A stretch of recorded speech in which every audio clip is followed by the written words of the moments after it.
KBC में करोड़पति पति। सूरज के जीवन का एक ही फंडा था कि मेहनत तो गधा भी करता है, घर बैठे जो कमाए समझदार वही होता है। इसीलिए उसने कभी नौकरी ही नहीं ढूंढी।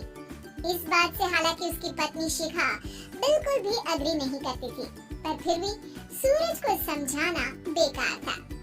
टीवी में कैसे बनोगे करोड़पति का ऐड देखकर उसे लगा कि बस अब तो घर बैठे ही वो करोड़पति बन सकता है, और उसके पीछे उसने अपने सारे सोर्सेस एक्टिव कर दिए। 2 हफ्ते में उसके कलीग के साले के पड़ोसी के बेटे का सोर्स निकलता है जो कि उसे शो में पहुंचा सकता है, और सूरज उससे मिलने चला जाता है। अच्छा, तो हमें मुकेश जी बता रहे थे कि आप हमें शो में पहुंचा सकते हैं। हाँ, उसमें कोई तकलीफ नहीं है। मैं कल अगर कोशिश करूँ तो इसी महीने में आपका नंबर आ जाएगा। अरे ये तो बहुत बढ़िया हो गया। अच्छा, वो सिलेबस और क्वेश्चन पेपर का कोई जुगाड़ है क्या? उसका तो कोई जुगाड़ नहीं है। तो वो वाकई में कुछ भी पूछ सकते हैं? हाँ, वो तो बच्चन जी पर है, जो पढ़ते हैं वो पूछ लेते हैं।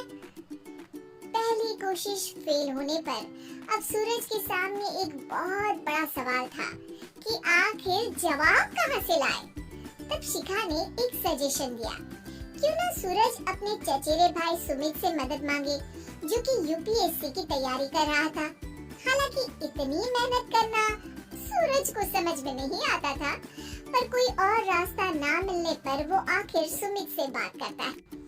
अरे सुमित, हमारा कैसे बनोगे करोड़पति के लिए सिलेक्शन होने वाला है, तुम हमें थोड़े चिट बनाने में मदद करोगे क्या? अरे भैया, चिट बनाए तो सालों हो गए, उसमें हमारा एक्सपर्टीज नहीं है, बल्कि आप बोलो तो हम आपकी पढ़ने में जरूर मदद कर सकते हैं। हट, कैसी अनाप शराब बातें कर रहा है तू? सूरज ने सुमित को मना तो कर दिया था, पर तैयारी करने के सिवाय कोई चारा उसे दिख भी नहीं रहा था, खासकर जब 12 के पेपर लीक करने के एक्सपर्ट शुक्ला जो भी हाथ जोड़ लेते हैं। आखिर सूरज को सुमित के पास जाना ही पड़ा, और उसने सुमित और शिखा से वादा किया कि वो बहुत मेहनत करेगा। 1 महीने की तैयारी के बाद फाइनल हुआ कि शो से 1 हफ्ते पहले एक ट्रायल खेला जाएगा, जहां पर सारे रिश्तेदार ऑडियंस की जगह पर होंगे और शिखा सवाल पूछे। दूर दराज से भी रिश्तेदार आकर हाजिर हो गए देखने कि आखिर कैसे बनेगा सुमित करोड़पति। सब कुछ सेट था, और इतने में सूरज आकर अपना स्पीच देता है। ये 1 महीना मेरे लिए आसान नहीं था, पर अपने भाई सुमित और अपनी पत्नी शिखा की मदद से मैं इतनी दूर पहुंच पाया हूँ। मेरे मम्मी पापा के आशीर्वाद ने भी बहुत साथ दिया है मेरा। मैं उम्मीद करता हूँ कि आज के शो में आप लोगों को बहुत मजा आएगा। साक्षी पहला सवाल पूछती है, और पूरे कमरे में सन्नाटा छा जाता है।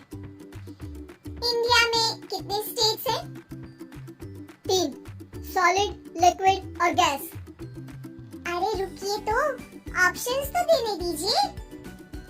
इतने में 5वीं कक्षा का चिंटू बोल उठता है, अरे क्या मामा, आप तो पहले सवाल पर ही आउट हो गए। अरे बेटा, पहला सवाल तो ट्रायल होता है ना। अरे तुम अब देखना। देखने जैसी बात तो थी ही। सूरज को इतना शांत किसी ने नहीं देखा था। कभी कभी तो लगता था मानो सूरज आँख खोलकर ही सो गया हो। मामा जल्दी करो प्लीज, कल सुबह पनवेल भी तो निकलना है। अरे हट, कंसंट्रेट करने दे मुझे। 3 सवाल में 3 लाइफलाइन खत्म हो चुकी थी, और अब चौथे सवाल पर भी सूरज का मौन नहीं टूटा, पर सूरज अभी भी हार मानने को तैयार नहीं था। उधर हर कोई सूरज को छोड़ सुमित को देख रहे थे। आखिर सुमित ने ही तो पढ़ाया था सूरज को। गजब बेइज्जती है यार।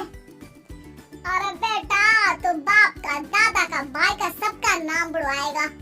अरे 3 लाइफलाइन ले ली तो भी तेरा कुछ नहीं होना है। अरे कोई इतनी बात करता है क्या शो पर?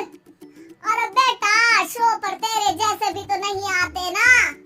सूरज की ये जंग आखिर 1 घंटे बाद 5वें सवाल पर खत्म हो गई, जब उसने इंडिया के नेशनल बर्ड का नाम कहा, कौवा। बहुत आया, बस थोड़ा टाइम पर खत्म होता तो आनंद भी आ जाता। ताने बारिश की बूंदों की तरह बरस रहे थे और सूरज को भी समझ आ रहा था कि ये करोड़पति बनना शायद उसके बस के बाहर की बात है। पर वो आखिर ये बात मान कैसे लेता? वो सख्त लौंडा जो ठहरा, उसने सोचा कि बेइज्जती तो हो ही चुकी है, पर अगर मैं हार नहीं मानूं तो शायद कुछ हो सकता है।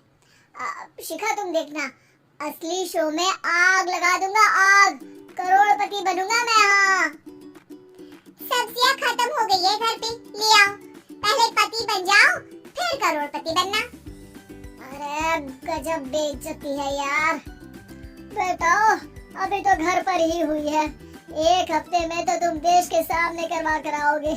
वैसे जब टीवी पर जाओ ना तो बस अपने मम्मी का ही नाम लेना, ठीक है? कोई पूछे तो बोलना कि पापा नहीं है मेरे।